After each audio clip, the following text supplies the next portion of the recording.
Hello everyone, welcome to my new vlog. তো আজকে সকাল সকাল আমরা বেরিয়ে পড়েছি মাতার বাড়ি যাওয়ার উদ্দেশ্যে। আর দেখো আমাদের গাড়িটা ছোটো হয়ে গেছে, মানে আমরা লোকজন এত বেশি হয়ে গেছি একটা গাড়ির মধ্যে। তারপর যেতে যেতে হঠাৎ আমার দুই ভাই খুব অসুস্থ হয়ে গেছে, রাস্তার মধ্যে ওদের নাকি পেট ব্যথা করছে। তাই আমার বড় পিসির বাড়িতে চলে আসলাম। প্রথমে কাকড়াবনে আমার বড় পিসির বাড়ি, তারপর এখানে একটু রেস্ট টেস্ট করে তারপর ফাইনালি আমরা বেরিয়ে পড়লাম উদয়পুর যাওয়ার উদ্দেশ্যে। আর এইটা হচ্ছে উদয়পুরের রেল স্টেশন। স্টেশনটা কি সুন্দর না?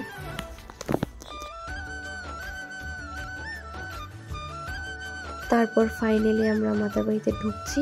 আর মাতাবাড়িতে কনস্ট্রাকশন হচ্ছে বলে সব প্যারার দোকানগুলি এক সাইডে চলে এসেছে।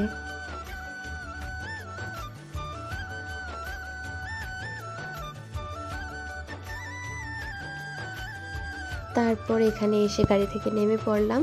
আর নেমে দেখছি যে প্রচুর লোকজন এখানে। আর তার কারণ হচ্ছে সবাই তো মাকে দর্শন করার জন্য আসে। আমি অনেক দিন ধরে ভাবছিলাম আসবো কিন্তু আর আসা হচ্ছিল না। তো ফাইনালি মায়ের মন্দিরে যেতে পারলাম, এটাই অনেক। তারপর প্রথমে আমরা দিঘির পাড় এসে হাত পা ধুয়ে মাথায় জল ছিটিয়ে মায়ের জন্য ভোগ কিনতে চলে গেলাম। আর মায়ের জন্য একটা জবা ফুলের মালাও নিয়েছিলাম। আর ভোগে যা যা থাকে সব কিছু তোমরা জানোই। তারপর হাঁটতে হাঁটতে আমরা সবাই চলে যাচ্ছিলাম মায়ের মন্দিরের উদ্দেশ্যে। আর দেখো মায়ের মন্দিরটা দেখা যাচ্ছে নিচে থেকে, কত ভাল লাগছে। এখানে এসেই না মনটা একদম শান্তি লাগে। প্রচণ্ড রৌদ্র ছিল, প্রচণ্ড গরম ছিল, কিন্তু মাকে দর্শন করতে পেরে খুবই ভালো লাগছিল। আর আমরা ভোগ দেওয়ার জন্য অনেক পেছনে লাইনে দাঁড়িয়েছিলাম। তারপর আমার সাইডে দিয়ে মা কাকিমণি ওরা এসে বসলো। আর এইখানে আমি ভোগটা দিয়ে দিলাম ঠাকুরমশাইকে। তারপর মাকে দর্শন করতেই পারছিলাম না, প্রচণ্ড ভিড় ছিল, প্রচণ্ড ভিড়। তারপর যাই হোক খুব কষ্ট করে সামনে গিয়ে মাকে দর্শন করতে পারলাম। আর এখানে দেখো তোমাদেরকেও দর্শন করিয়ে দিলাম মায়ের। তারপর দর্শন করে এসে দেখি যে এখানেও মানুষজন। তারপর সাডেনলি আমার ফ্রেন্ডদের সাথে দেখা হয়ে গেল হঠাৎ। তো দেখা করে খুব ভালো লাগলো ওদের সাথে। আর এইখানে আমার বাড়ির সবাই এখন পূজা টুজা দিয়ে খুব টায়ার্ড হয়ে বসে আছে।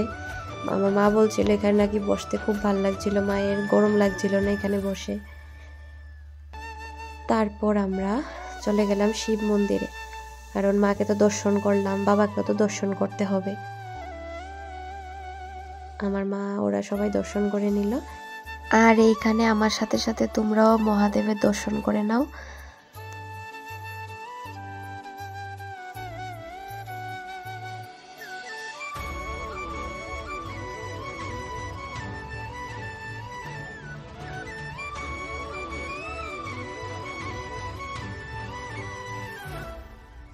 তারপর দর্শন করে আমরা নিচে চলে আসলাম একটু খাওয়া দাওয়া করার জন্য। এখানে আমি আর মা প্রথমে ডাব খেয়ে নিলাম। তারপর ডাব খেতে খেতে আমার ভাই এসে বলছিল যে ও নাকি এটা ঘুরা না গাদা, আমিও ঠিক বলতে পারছি না, উঠবে এটার উপরে। তারপর আমার দুই ভাই এটার উপরে উঠলো, উঠে কয়টা ফটো তুললো।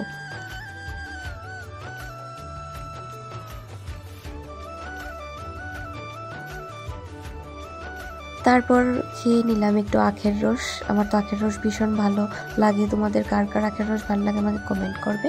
তো আখের রস খেয়ে আমরা চলে আসলাম অন্নপূর্ণা হোটেলে। তো প্রথমবার এই হোটেলটা খেলাম, আমার কাছে একটুও ভালো লাগেনি খাওয়ার। জানি না তোমরা খেয়েছো কি না, তোমাদের কেমন লেগেছে। তো আমরা খাওয়া দাওয়া কমপ্লিট করে আবার বেরিয়ে পড়লাম ফুচকা খাওয়ার জন্য। আমি খাইনি, আমার বাড়ির ওরাই খেয়েছে। এখানে আমার ভাই তো ফুচকার পাগল, কি বলবো। তো খাওয়া দাওয়া তো চলতেই থাকে আমাদের। তো খাওয়া দাওয়া সব কিছু কমপ্লিট করে আবার চলে আসলো মা কাকিমণিরা, কয়েকটা জিনিস কিনলো, মাতার বাড়িতে এসেছে তো কিছু না কিছু তো কিনতেই হবে। তো কেনাকাটা কমপ্লিট করে আমরা বেরিয়ে পড়লাম বাড়ি যাওয়ার উদ্দেশ্যে।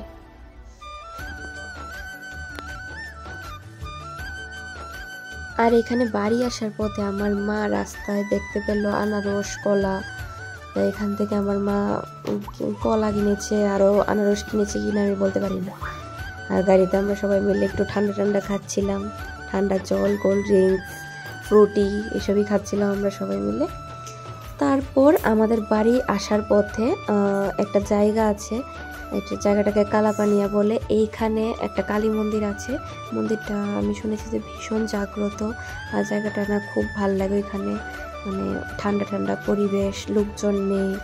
এই মহিলাটা প্রসাদ দিচ্ছিল সবাইকে। আর হচ্ছে কালীমা, তোমরা সবাই দর্শন করে নাও। ভিতরে কালীমা আছে, সাথে শিব ঠাকুরও আছে। আর দেখো জায়গাটা কত সুন্দর, পুকুর পাড়ের মানে সাইড দিয়ে পুকুর পাড়, মানে সব কিছু ভালো লাগছিল সব কিছু মিলিয়ে।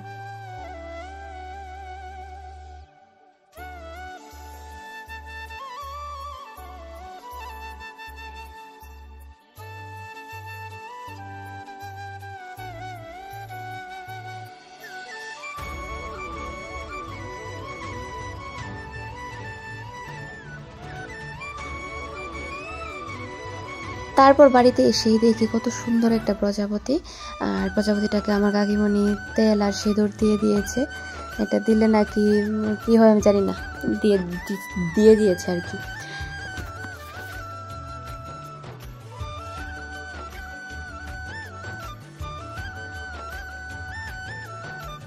আর আরেক সাইডে দেখো আমার বাবার সাথে ওরা কি করছে, তিনও ভাই মিলে।